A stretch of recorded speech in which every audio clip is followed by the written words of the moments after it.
Hey guys, welcome back to an interesting video on Wild Rift. So today we're back with a Twitch supplementary guide. Now we've taken a look at, of course, Twitch's two main builds which involve building BORK as your first item. And today we're going to be taking a look at like a full crit build and 4 items without going for BORK. And of course we're starting off with Shield Bow in this one, and we're going to talk a little bit more about the build. But first off, just a mini announcement. I'm gonna be changing from doing like one video, 2 videos a day to now like 1 video a day because of course we're gonna get the major runes update in patch 4.3, so there really isn't too much of a point in producing too much content now because it's all gonna be kind of like changed in the next patch anyway. So I'm only gonna be doing 1 video a day maximum. And another thing is, as I mentioned, the runes are gonna get changed and so are the boots, so I'm not gonna be talking about runes and boots at all in the video, so I'm only going to be talking about items and spells. So without further ado, let's jump into talking about items. So once again, this is a full crit build, and you go for Shield Bow first for 2 reasons. The first reason is, against teams that have very high burst, you're gonna get, of course, that lifeline passive to prevent you from getting one shot. But the second reason, even if this is not the case, is there really isn't a better starting item. You have to go for Runa's Hurricane second. I mean, you could go for Runa's Hurricane as a first item, but that kind of really sucks. You get no AD at all. You only get attack speed and crit, and it's not very good as a first item. You could go for IE as a first item, but this isn't really good as well because it's a really expensive item, and it gives you only like AD and crit. So it's not really good. You obviously can't go for Armor Pen or GA as your first item, so really the only choice you have is Shield Bow, which gives you a little bit of attack speed, a little bit of vamp, a little bit of AD, and of course a little bit of crit and the lifeline passive. So pretty much you don't have a better first item just because of stats wise. So of course the lifeline passive now is kind of nerfed and it's like scales with your crit, so it's normally better as a second, third, or even last item, but in this case we don't really have a choice. So second item, you go for Runa's Hurricane. Obviously you can attack 3 people at the same time and spread your poison to 3 people at the same time. And this is the main reason why Twitch doesn't go for Phantom Dancer. I didn't really mention this in the past like 2 videos, but the main reason Twitch doesn't go for Phantom Dancer is because Runa's Hurricane is just way too important, and normally you pick either or. You normally don't have both of them in the build because that's a lot of attack speed in one build. Then IE, of course, as your third item for the boost in AD as well as a boost in crit and crit damage. And finally, to top off your crit build, just go for an LDR to get 100% crit, and of course get an armor penetration and a GA as the last item. Now in some matches where you need to have the healing reduction, then you can of course go for your Maul Reminder, which is over here. And if you go for Maul Reminder instead of LDR, your last item can be Bloodthirster instead. Like what happened in the gameplay you're about to see later on, which is that the fact that there was a Yumi and I needed to build the Maul Reminder. So anyways, spells is going to be Flash and Ghost. You can go for Exhaust if you need it, but I think that Ghost is generally more useful as a hyper carry to kite around fights, and sometimes you need to use it to run away in lane and etc. So without further ado, let's now just jump straight into talking about the gameplay itself. Okay, so here we have the gameplay, and now as mentioned, regardless of whether there is like a lot of burst or not, you generally want to go for Shield Bow first anyway if you're going for this 100% crit build. So basically you're gonna have to go for Shield Bow first. But in this particular game, it's you know, we do have some kind of have bursts, like we have Wukong engage, we have Malphite engage, we have Orianna burst, so it does, you know, kind of help in that. So now what are the pros of this build compared to the BORK builds that we've covered in the previous 2 days? Well, as I mentioned, I think that the BORK builds are the best builds, and the reason I think that is because you are weak early, but you become super strong on 3 items onwards. Now with this build, you sort of cover up for that a little bit. So you're a little bit stronger early, but you're not as strong late. So on 1 item you're going to definitely be stronger, on 2 items you're definitely going to be stronger as well compared to the other 2 builds. On 3 items, of course, you hit your power spike as well on this build because you get IE, but that power spike is arguably gonna give you like more damage than the other 2 builds, but the survivability is a lot less because without the BORK, you're losing out on a lot of on-hit damage with the current health damage. You're losing out on a lot of healing from all the physical vamp and things like that. So overall, I just think that the BORK builds are currently better. than the crit build. But the crit build, of course, you reach 100% crit faster, assuming that you go for the LDR route. So you hit like 100% crit a lot faster. So again, you scale faster. But once again, when you hit like 4 or 5 items, I believe the other builds, scale better, but it takes longer to scale. So overall, it's kind of like just a trade-off basically. So here, now that we've covered like what the build exactly does, what's the pros and cons of the build, let's now jump into talking about the gameplay here. So as we know from all of our Twitch videos, Twitch is not very strong in lane, and here you can see I'm trying to fight the Zeri Yuumi in the lane, and it's kind of just not working out whatsoever. So we have to play a little bit more conservatively. The good thing about this is that the Zeri is not playing overly aggressive, and the Yuumi is like just doing normal poking stuff, so we should be fine. There's a fight breaking out of the river, so the Seraphine is rotating, but the fight has ended, so we're back here. The wave is at a relatively good spot for us. We're just farming outside of our tower and just trying to pick up some farm without getting, without taking too much damage, basically, is our main goal here, which is very, very similar to all of our other Twitch videos. Of course, this is the name of the game for Twitch. You want to be able to farm while taking as little damage as possible. Now, if we didn't take that stupid trade just now, we would be like at full health or like close to it. So here, Wukong spotted going in for a gang. I'm gonna stealth and run. The Seraphine immediately flashes away to prevent him from engaging with the E. The Amumu comes in for the counter gank, and here we do actually get stunned up by the Wukong ulti, but I'm able to flash away, and Wukong gets CC'd under the tower, and he does end up going down. Zeri tries to finish off the kill on me, doesn't have the range to do it. So here I'm just gonna back. Sometimes when you're low, you want to let your team finish the job. Seraphine picks up a double kill. And here I'm picking up a Maul Reminder as a first item and then into my Noon Quiver. So important thing to remember is when you're playing against a very heavy healing lane, and by that I mean you're playing against Yuumi, Soraka, Nami, you always need to go for a Maul Reminder as a first item, because without going for a Maul Reminder as a first item, there's almost no way you're going to kill that lane unless, or even trade against that lane, unless they, make a major mistake or a couple of major mistakes even. So you are always going to need your Maul Reminder, not Maul Reminder, your Executioner's Calling as your first item, which is what we got for here. That's the 800 gold component item of the Maul Reminder, and it gives you the Grievous Wounds. So here you can see, we are of course getting that as our first item, and that basically means that we're gonna have to sort of build the Maul Reminder instead of the LDR, so that's gonna definitely delay our crit power spike, but that's not too big of an issue. Without having anti-heal, you basically cannot play the game against a champion like Yuumi. Zeri herself has a lot of healing as well, and so does Wukong, so overall it's quite a good purchase against this particular enemy team. So you can see here we're now sticking to the game plan of just farming and taking as little damage as possible. You can see we're basically at full HP. We're getting poked down a little bit by Zeri Qs and Yuumi Qs as well. But you can see me and Seraphine are relatively healthy. We both dodged the Zeri W. So we're just basically just farming here. And here, Zeri has nothing to farm. She's just backing off. And Dragon is going to spawn in about 10 seconds or so. So the Amumu is actually here. I'm not quite sure what the plan was here for the Amumu, because if he wanted to gank, he probably should have just walked into the bush. But he just walks straight up the lane, and now he walks into the bush, but the enemy team has definitely seen him. So I don't really know what he's trying to do. Maybe he's trying to help us push out the wave so we can go to Dragon. But if he did, there's no reason to stick around behind us for so long. So it's just really weird. Either way, we're just gonna go onto the Dragon, and this is gonna be a Dragon fight. You can see Wukong is in the Pixel Brush, and Orianna is kind of hovering towards us. Kassadin is coming over. We basically lose control of the Dragon. Dragon resets, and there's a 1v1 going on at the top lane where Malphite is on a killing spree somehow against a Pantheon, which makes completely no sense, but these kind of things do happen. So here, the rest of the 4 of us are trying to contest the Dragon, and we're trying to get something done here. So here I'm just popping the ulti. We get hit by a multi-man Orianna ulti, but we get a multi-man Amumu ulti into a multi-man Seraphine ulti, so we're able to basically just blast everyone and basically just pick up the kills. I'm able to, of course, kill Zeri. Yuumi is going to be the next target.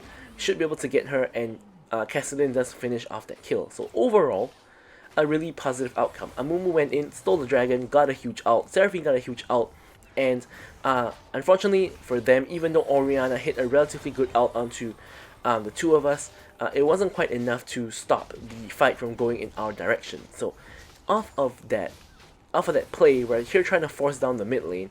Mid lane tower is left at 400 HP, and ideally we want to take this mid lane tower so that Herald doesn't matter anymore, in the sense that Herald normally secures you first tower and the tower plates. Here you can see we've already picked up all of the tower plates on mid lane, and now we're trying to pick up the mid lane tower itself. So you can force down that mid lane tower, then it doesn't really matter if the enemy team gets the Herald. However, as you can see here, the enemy team is on the Herald now. Amumu is in the area, but he's not really contesting, and Pantheon is like 0 and 3 at the moment. He's not really doing anything. So here we're going to have to go back to bot lane to stop the Zeri from picking up the plates. Here you can see I popped the ulti and I'm blasting her down. Expunge her as well, and she's basically left on 1 HP. Seraphine tries to flash in for the ulti, but misses. Fortunately, the E and the Q of Seraphine hits, and Zeri does end up dying. So here I can see, you know, multiple members in the mid lane. 3 people in mid and Malphite's in top. Here I should be actually relatively safe to actually get that tower, but I know that Wukong has gone bot and summoned the Herald, so here I'm going to have to run away. Of course, the Herald's going to actually destroy my tower, and they do end up getting first tower because we didn't secure mid lane tower. Here, the Amumu has come back in, manages to CC the Yuumi, which allows me to finish off the Yuumi, and Wukong is going to have to be forced to go over the wall and run away, basically. So that's really good. And on my end, let's take a check and see how our Twitch is doing. I'm 3-0-6, so pretty good KDA, really good amount of farm. Actually, you know, really close to the 3 kill. I mean, we are 3-0-6, but Malphite's a solo laner, so he's getting a lot of solo gold and XP. So we're almost at the same goal as Malphite, and we have slightly more gold than Orianna. So we're in really good shape. Of course, as I mentioned, on 1 and 2 items, this Twitch build is stronger. So even, you know, so now we can actually make use of our lead and try to get something done, you know, when we're on 1 and 2 items, unlike the other 2 builds where you pretty much have to be passive and sit back until you reach, you know, multiple builds. So here we bait the Wukong to go in, knowing that Amumu is here.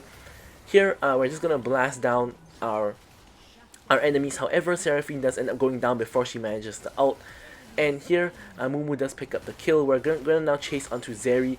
Amumu hits the bandage toss, Zeri goes down, and Yuumi, I was gonna say Yuumi is gonna go down as well, but in reality that did not happen. In the end, she hops onto Orianna. Here, I'm just blasting the Orianna 1v1. Shilbo does pop, but I expunged the Orianna, and she still, you know, she still has health left. So we're not able to actually pick up that kill, unfortunately, onto the Orianna, and we are out of mana to really do anything. And Twitch, of course, Twitch on one hand is a auto attack style champion. I would say Twitch is quite spell reliant because he does need his Q for the invis and the double stacking, and he also needs his E to, you know, get that burst damage at the very end of, you know, when everyone has fully stacked poison. So Twitch is somewhat, you know, mana dependent. So we are gonna have to back and get some mana as well as some health, and at the same time you can of course get some items as well. So here we complete the Runan's Hurricane, grab ourselves a pair of boots, and we're gonna be able to hit back out. So 3-0-8, pretty good scoreline, really good farm. And here we're just, you know, we're just playing the game as a hyper carry, trying our best to stay safe. Of course, it's really difficult when there's a Malphite and a Wukong on the enemy team. Here we walk straight into the Seraphine ulti, unfortunately, and yeah, that does not really work out. Not Seraphine ulti, Orianna ulti. Seraphine ulti comes down to try to help us. Wukong kind of trolls here by just randomly going in. Pantheon now is coming in, but remember that's a 3-0 Pantheon, so we have to really be cautious here. So here, Amumu ult comes in. Honestly, this Amumu's playing really well. He's got a lot of, like, you know, amazing ults in this match. And so here we can pick up the mid lane tower, and the dragon is up as well. So here we can split our manpower. 3 of the enemy team is dead. So me and Amumu can 2-man the dragon, while my team is going to 3-man push the mid lane. Unfortunately, we have the Malphite on our inhibitor. So we're going to have to send some manpower back to go ahead and stop the Malphite. So Seraphine recalls and goes to stop the Malphite. And here I'm trying to recall to back her up as well. Malphite is trying his best to pick up that mid lane tower, and he does actually pick up the mid lane tower, which is, I mean not mid lane tower, the top lane tower, and he gets the top lane inhibitor. So overall, I don't know about the trade. We got a couple of kills. We got the dragon and we got mid lane tier 2, but we lost an inhibitor. And we all know how important inhibitors are in this game, which is basically you're gonna lose so much pressure because of the super minions, and you know you're probably gonna have to defend that lane because the super minions are gonna be pushing in. And yeah, it's sort of just a disaster that you know we lost our inhibitor there.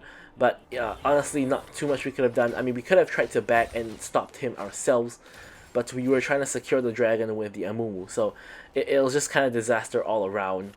Basically, so here Amumu's dead. I'm gonna try to farm the red buff. Now if he walks over here and shows up to the red buff, I'm gonna let him take the red buff, but he's going to the blue buff area, so I'm just gonna take the red buff for myself. And here we spot the Malphite really overextended. Now don't forget that this Malphite is 3-0, really fast, so we want to ideally get the shutdown onto the Malphite. He flashes out unfortunately, so that's not gonna happen. So here we can just back off. Orianna a little bit overextended, flashed on by Pantheon. Here we're trying our best to follow up, but we get kind of denied by the Orianna ulti again.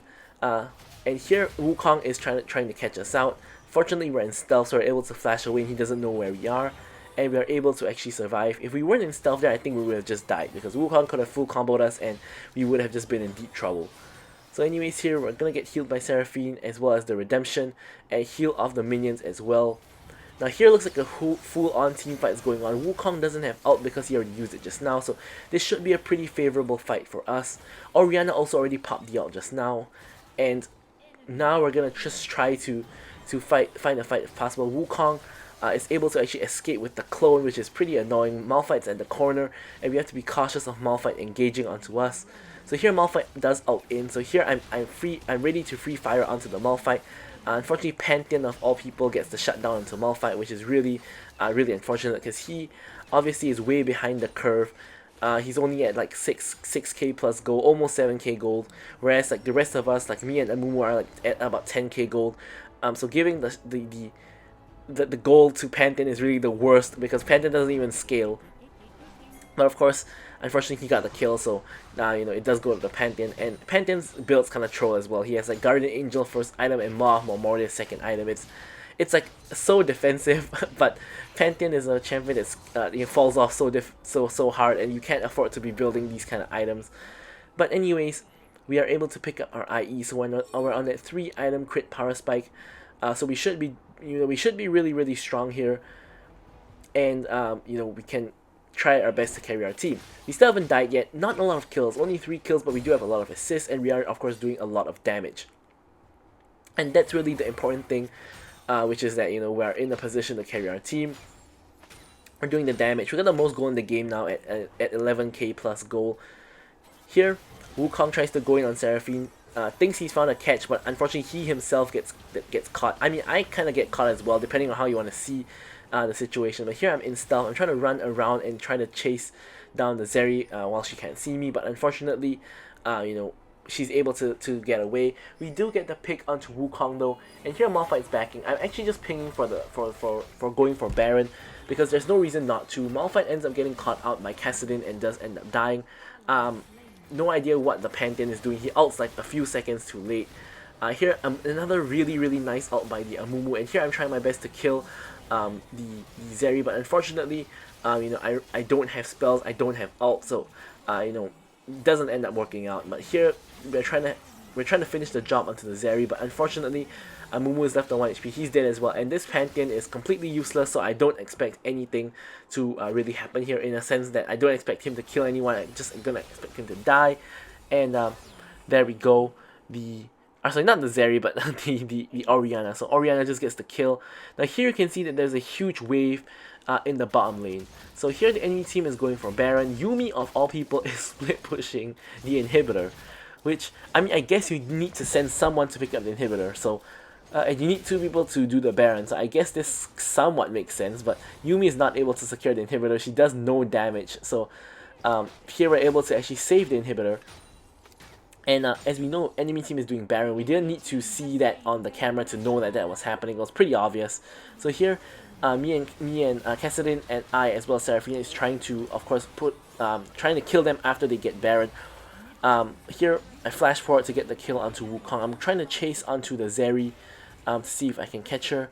She picks up the plant. I'm trying to slow her down with my W, and I'm blasting her. You look at the lifeline shield from the shield bow. Zeri left really low, but unfortunately we don't quite have the damage to finish her off. Now Malphite, I don't know what he's doing. I think he's trying to pick up the inhibitor. Ends up ulting nobody, I believe, and ends up dying. So Malphite was doing really well at the start, but he sort of started trolling here towards the end, thankfully for us. And here, this gives us a beautiful window of opportunity to secure ourselves the triple dragon. So here, we get the triple dragon, and we're gonna back and see if we can, build towards our mole reminder here, or rather we pick up our stasis and then we're gonna build towards our mole reminder. So here, once again we're in a really good spot. We have 3 full dragons. Enemy team does have Baron for 30 seconds though, and of course, as we know, when they revive, they're still gonna have the Baron because of how the new Baron buff works, which is pretty busted. But anyways, here red buff is up, so we're gonna actually go ahead and farm the red buff. And in the meantime, a Wukong has been spotted together with the Yuumi in the topside river. Looks like a whole full-on fight is going to be breaking out. So I'm going to head over to that fight. Cassidy is able to actually escape on 1 HP. They're going to engage onto the Amumu. I'm coming in through stealth. Seraphine hits another nice ulti to kind of pull the Wukong towards us. Here I'm trying my best to blast down whoever I can. Here you can see Malphite going in. He definitely wants to ult. And here Seraphine does end up dying, unfortunately. Not Seraphine, sorry. Pantheon ends up dying, but we know he's kind of useless, so not too important here. Shield Bow saving us once again. And Orianna overextends when she greets for the kill onto me. Me and Cassin are really low. Redemption tries to top us up together with the Seraphine. And here Malphite is left alone. He's able to actually kill off the Seraphine, but we are able to kill him in return because he's pretty squishy. He's building full AP. And here Elder Dragon is up. So here Zeri is spotted. I slow her down with my W, and here I'm trying to blast her down, but unfortunately it's not quite working out. Now fortunately, we have 3 people to do the dragon, and it's 2 carries and 1 jungler, so that's amazing here. We have me, Amumu, and Cassidy doing the objective, and here for some reason the Zeri tries to go in, and that's not gonna work out. So we kill the Zeri, we get the Elder Dragon, I kill off the Yuumi as well, and we're in good shape once again. So 40 seconds until Baron spawns. So what we want to do here is sort out our waves, especially that top lane where we have super minions pushing in. Or do we even have super minions pushing in? I believe the inhibitor is still up at like 300 HP, so I'm not too sure about that. Let's see. Yeah, the inhibitor is actually still up at 300 HP, so no super minions there even.